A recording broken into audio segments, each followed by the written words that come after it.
Hello, and welcome to another Old Scams in Shiny New Packages podcast.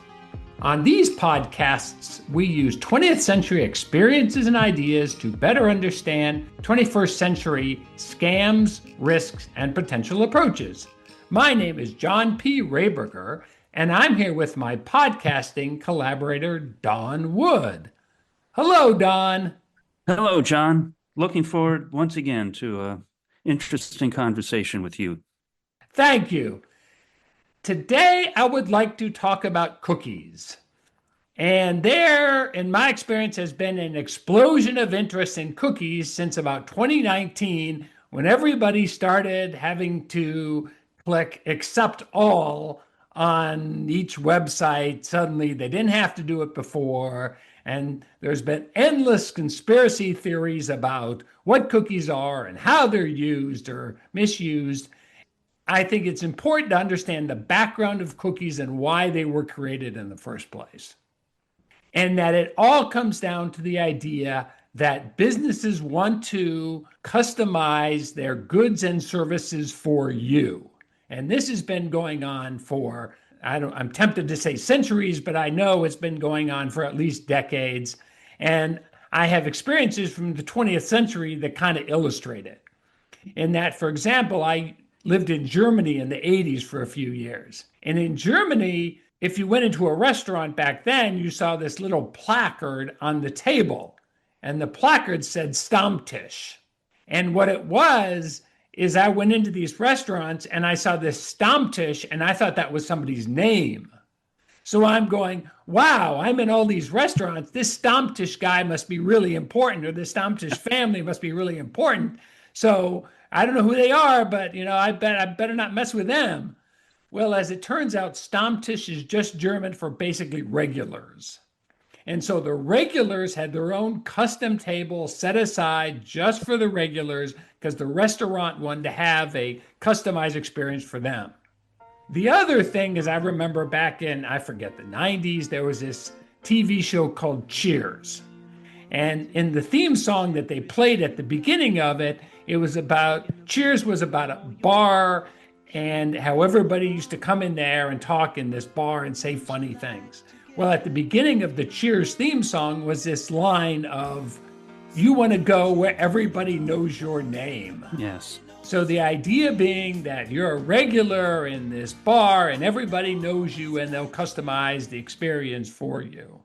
Well, what happens is in the 1990s, when the internet became popular, back then when it first rolled out, there was this quirk associated with it that the internet has no, quote, memory, end quote. So, for example, if you're an American and you went to a web page and you wanted everything denominated in imperial measurements, like pounds and inches and miles, you had to click on something and it would change it from the default metric to imperial. The problem is, if you went to that website later on, it would go back to the default of metric. So, as you've said that in the past, people don't like inconvenience, and so this was a hassle. So, the people at Netscape, who was a big internet company back then, said, how do we fix this? And they came up with the idea of cookies. Cookies are just little data files that are put from the server onto your computer or device that provides customized information about you. Now, they've grown from that original sort of customization to be much more than that, but they started out as just a technique to figure out so they could remember something about you so you would not be frustrated when you went to their website. So with a cookie, if a server sees that cookie on your machine in a special place on your machine, and you have said that you want it to be, the website to be denominated in imperial, the server will read that cookie and change it from metric to imperial, so that's what you see on your screen. So basically, cookies are there to sell you stuff. That's sort of the takeaway message. Data from cookies can be used by scammers, but cookies were basically designed to get more information about you to provide to advertisers to sell you stuff. And if you go on a browser, nowadays you might be connected to dozens of cookies from servers on one web page. And now cookies, there are all types of different cookies. There's the old style cookies. There's what's called tracking cookies that basically attempt to identify you as an individual, and we'll talk about them in a couple minutes. For example, I went on to ESPN.com just to see how many cookies the default ESPN.com would provide me, and it showed that I was connected to 48 servers. And each of those servers probably put or used a cookie on my machine. So this is now used pervasively.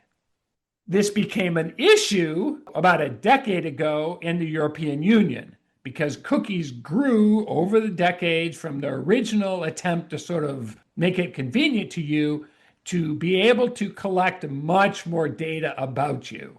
And the EU, the European Union, is typically much more consumer protective than the United States is because of their underlying laws.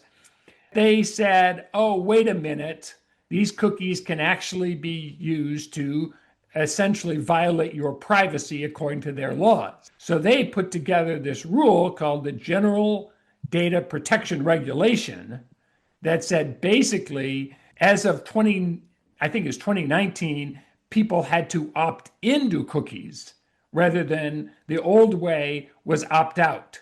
In other words, the server that you went to could put a cookie on your machine and you not know about it. You could opt out of that. But the EU said, no, from now on, we want everybody to opt into cookies. And that's why on every new web page you go to, there's always this accept all, accept some cookies, here's our rules and things like that. Now, it only applies to the EU because it's a EU regulation, but we live in an internationally connected world, and most companies either do business with the EU or want to do business with the EU. And so that's why most of them just have the cookie opt-in policy. Now, the kind of bad news associated with all this is that it is possible for hackers and scammers to steal your private information from the people that collect all this cookie data. So the cookies themselves were not necessarily designed to scam you or cheat you, but they collect enough information that they become attractive targets for hackers and scammers to steal that information from these businesses and potentially use it against you. So in my book, that's the real threat, not so much cookies. But anyway, I've talked for a while here. Do you have any questions or comments? I've got several. First, I think, John, it is absolutely brilliant whoever came up with the term cookie to describe what these things are. No one dislikes cookies. Cookies are sweet, and you're excited about having a plate of cookies. No one says no thank you to cookies unless they're on a diet. And even if they are, they really want that cookie. So if these were called, let's say, trackers or memories or ID files, do you feel that they would be more salient in people's minds? We all know the cookies are there, but they're called cookies, and so, we just kind of move on. Yeah, I think it is good marketing. I think it was kind of a fluke that the Netscape engineer who came up with this did it. It was kind of supposed to be a play on words because it was supposed to be essentially the metaphor for crumbs around the internet. And so a cookie leaves crumbs, and so is your crumbs around the internet. From what I remember, that's what the play on words was. But yeah, I mean, I'm sure there's some branding, marketing aspect that makes it a whole lot less scary. I have an iPhone, and when you download a app for the first time, it will ask you something like allow tracking or ask not to track. And I always say ask not to track, and that's it.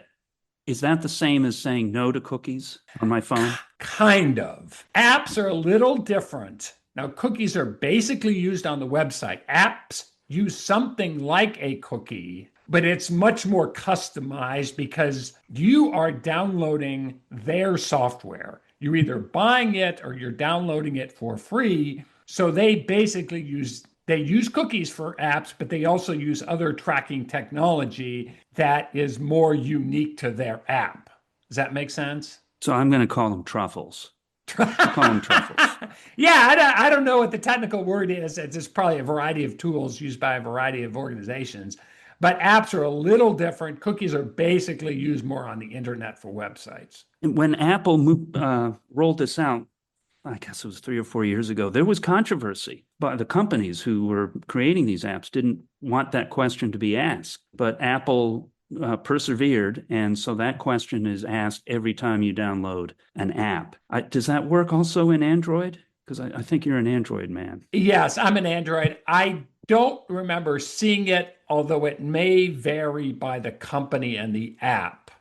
Some apps are much more interested in privacy than others are because some companies have different policies depending on where they work or who they work with or what rules they have to apply given their place of businesses.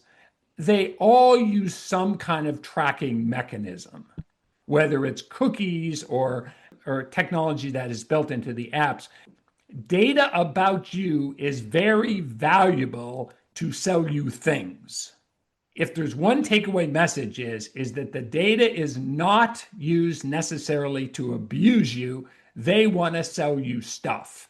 And the more data that they can collect about you, the easier it is to sell you stuff.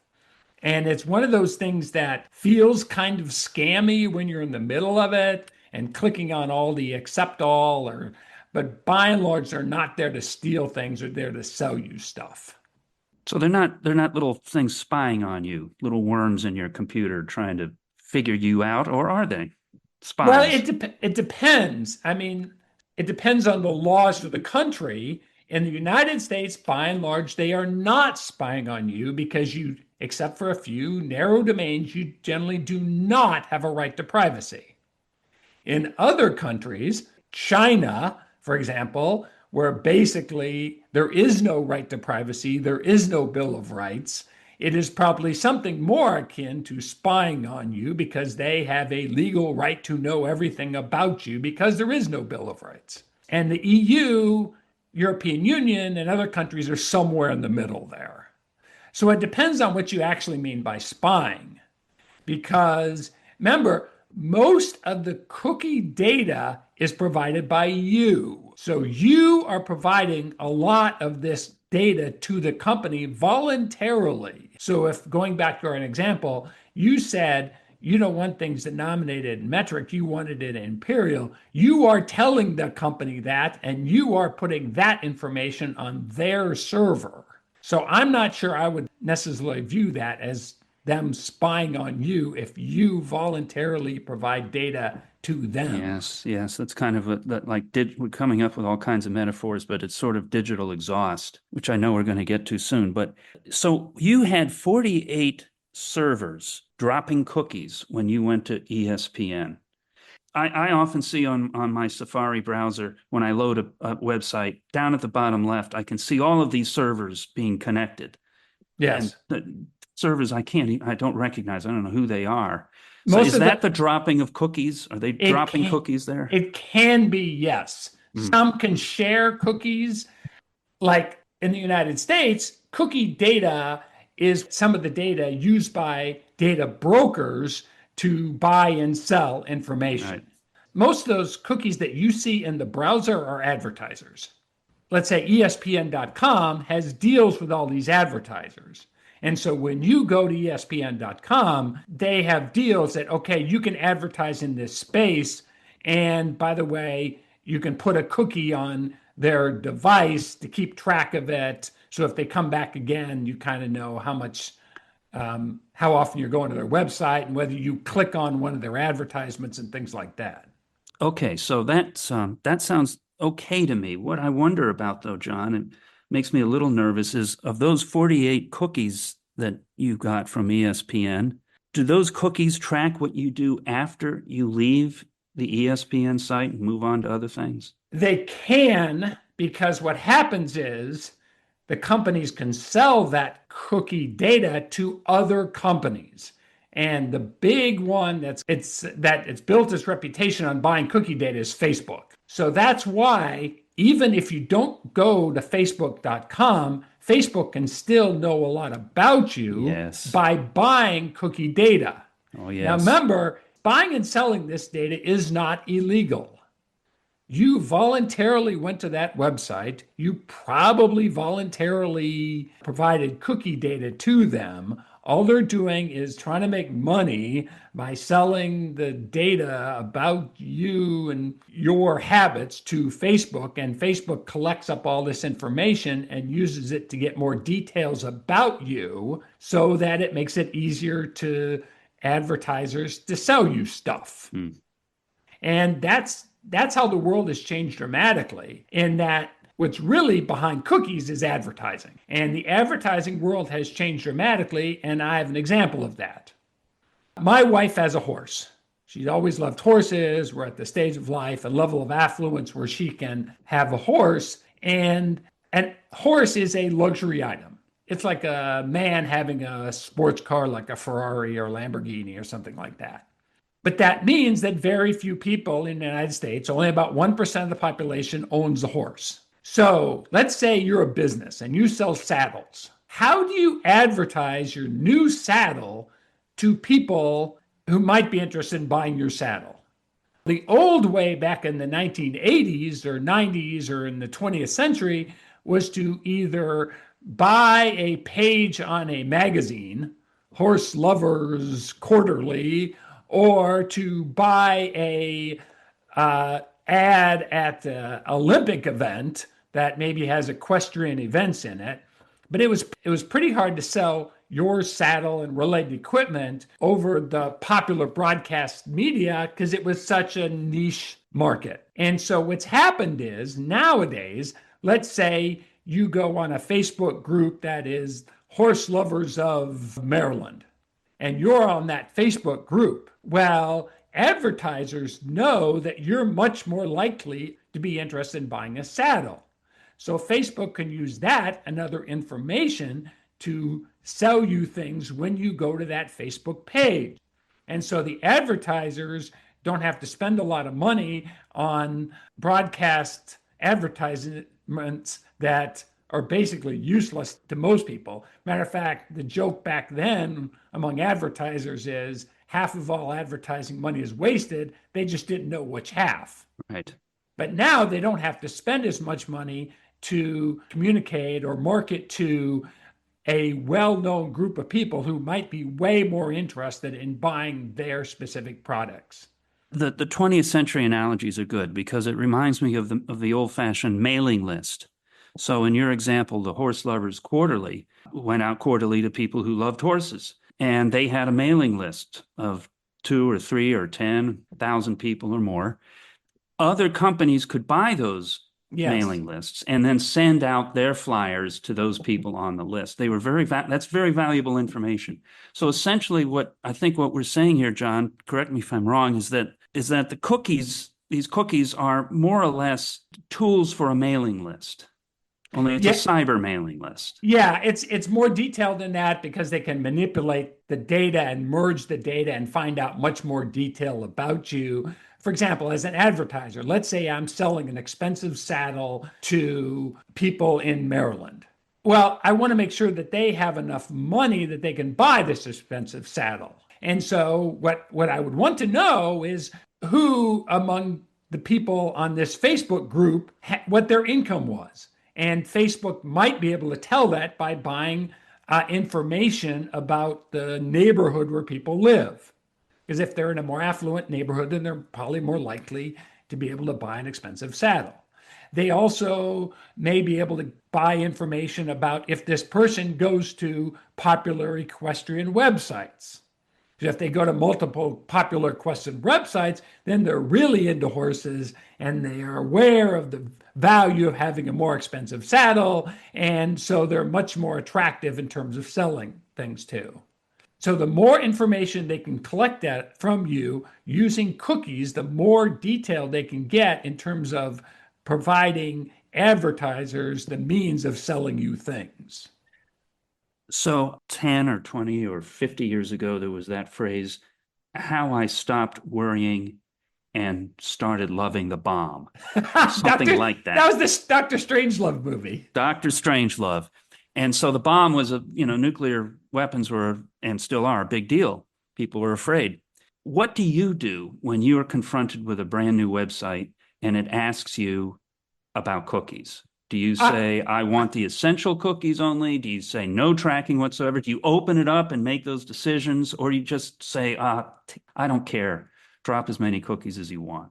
I generally do accept all.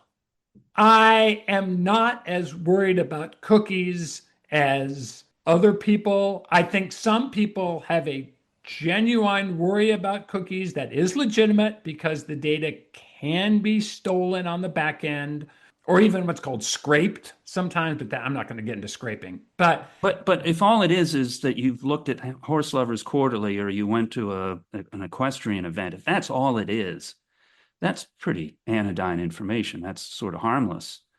But is it more than that? Can it be more than that? It can be more than that. And collectively, maybe not individually, it can be more than that. And that's exactly why the EU created this regulation that said everybody has to click to opt in, because collectively it can be more than that.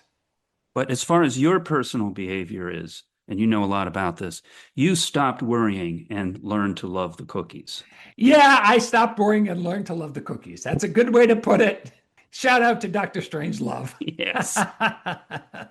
Okay. I wanted to ask you about the deep sea diving that you did, John, where you asked Google to give you everything they knew about you in terms of your behavior. How did that go, and how much data did you get out of it, and what did you learn? Yeah, Google has a function whereas you can download everything that Google has collected about you, and it was pretty eye-opening. I've been using Google products for a long time, and I downloaded everything, and I stopped when it got to 130 gigabytes. Mm.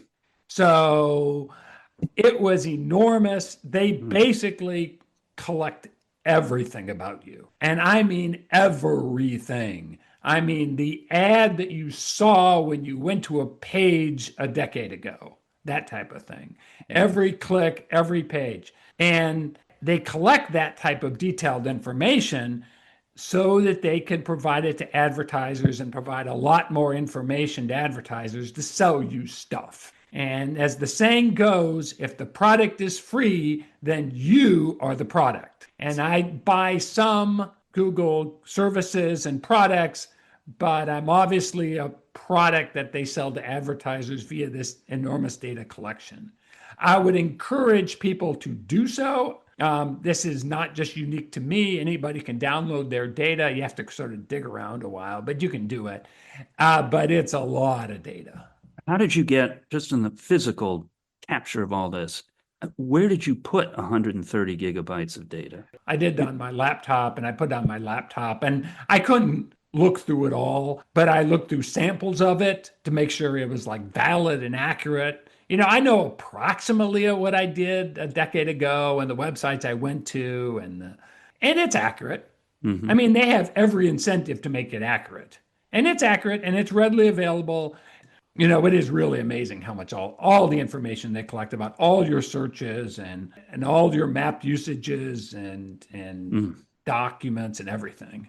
So are they all websites? Everything starts with an HTTP? And No, it's a whole bunch of different things. after doing this, were you surprised at how much info they had? I really wasn't. I knew that they collected a lot of information. I have approximate idea how the Google business model works. One thing I didn't realize is that I have a Fitbit, and Google a couple of years ago bought Fitbit. And so now they also collect my Fitbit information, which has exercise and some health information on it. And the HIPAA, I do not think applies to Fitbit. HIPAA, which is the Health Insurance Protection and Portability Act, applies to United States citizens. And it's about protecting health data, but it doesn't apply to everybody. and it only applies, I think, to medical service providers, and Fitbit is not one of those. So Google also has all my Fitbit data now too. Does Google sell that data to data brokers? They certainly can. They're a big enough organization that what they probably do is use it to put together packages for advertisers themselves, because they can make a lot more money putting together packages for advertisers to try to sell me stuff than they can trying to sell the data itself to a data broker. But there's nothing legally that prevents them from selling the data. And so after seeing the 130 gigabytes of your life story for the past 10 or 15 years, nevertheless, you continue to stop worrying and started loving the cookies. Yes, and that's because I realized that it has absolutely nothing to do with Google and technology and everything to do with the laws of the United States. That's the key. And it's something I've mentioned in the past. Everything is driven by the laws of the country, not the actions of the companies within those countries. Even though there could be leakages, and there have been, and bad actors can get a hold of this, but generally speaking. Yeah, and it is a trade-off. I've known that for a while. It is a trade-off, and that's one of the reasons that I do pay for some Google services, but they're still going to collect data about me because it benefits them in terms of marketing, and sometimes it's done for maintenance, sort of software maintenance reasons too. One thing I'm thinking about is how all of this interacts with artificial intelligence. And I could make an argument in support of cookies and all of this tracking. If the big brains of AI can take this enormous amount of data, you had 130 gigabytes, think about that multiplied by hundreds of millions of people, and Fitbit information and map information and so on. And these big brains of AI combining all of that from all over the world to come up with amazing things that would help everybody. For example, cures of dread diseases that only a few people have. But if you can collect enough information over the entire span of the world, some of it very detailed about where they went to search and what they were looking for and what they bought and so on, combined with their Fitbit information, which shows real-time health data, I would think that would be enormously powerful and useful information for people who are working on, for example, curing diseases. Yeah, I hope there's some professors and doctors and things like that that are thinking about it. And I'm sure there are. I'm sure many things will be what people describe as AI enabled. Now, you never know whether that's just marketing fluff or whether it's actually has some merit behind it. But for example, I know a doctor who is working on a AI enabled site, is trying to build AI technology into artificial eyesight. And I don't know how far he's come along. I know he has a team together and they're working on it. So yes, I think it is possible to use and enable this stuff for amazing things in the future.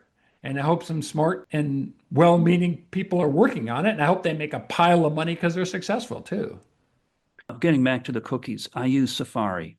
I would like to have a global setting in Safari that simply says accept required or mandatory cookies. But I don't have that global setting. I don't know if it exists. I have to go website by website.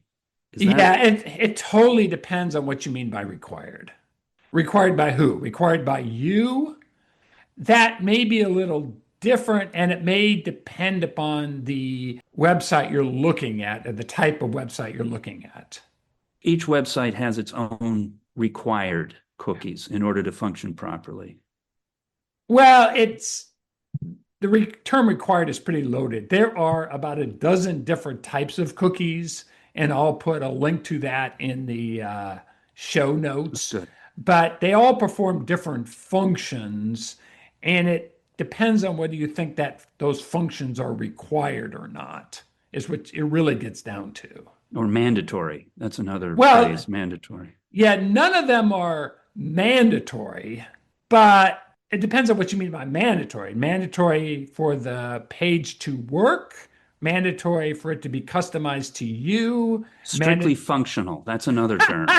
Yeah, okay. So it's, in other words, there's no real definition to what these terms mean from website to website. They're not consistent. Well, the type of cookie is how it's used for each website. I mean, most of them, I suspect, I don't know, but I suspect most of them are used for advertising purposes. That is to show ads on the website or to sell to advertisers or to enable some type of marketing function. Now, whether that's required or functional, for them to pay the bills, it's functional. That's how they make money, is they sell advertising space on their website and they pay the bills. And that's why the website's free, to be honest with you, like ESPN.com or Google. That's how they pay the bills. So is that mandatory or required or functional? From their perspective, I suspect it is. How effective do you think these ads are in terms of placement? I ask that because it used to be that if you were shopping for something on Amazon or Walmart and I don't know, maybe it was a toaster, and then you go to some other site, a newspaper site or a sports site, and all of a sudden you would start seeing toasters because you've been looking for toasters. Yes. And so that is a function of those cookies. Yes.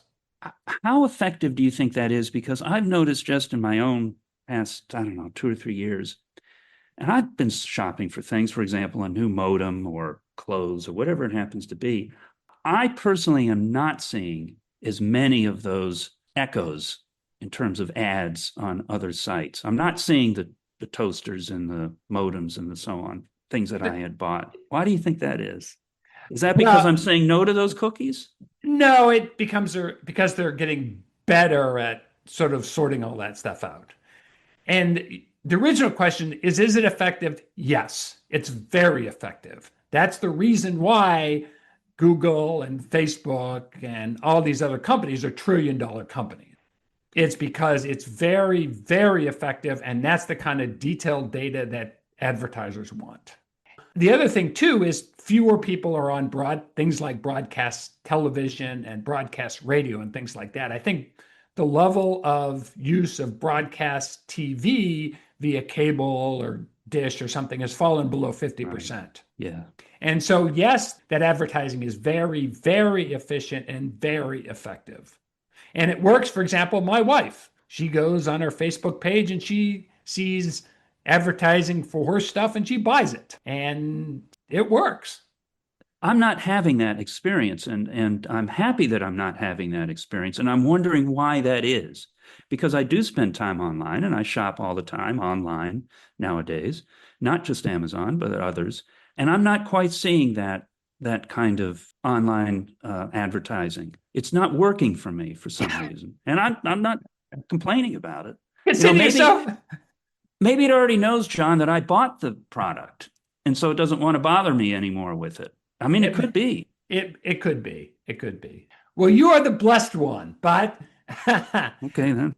I'm going to wrap up here, and I'm going to say that whether cookies bother you or not, or whether you are blessed like Don Wood and do not have to suffer the pangs of advertising, that in the end, don't be afraid, because modern scams are just old scams in shiny new packages. Thank you, Don.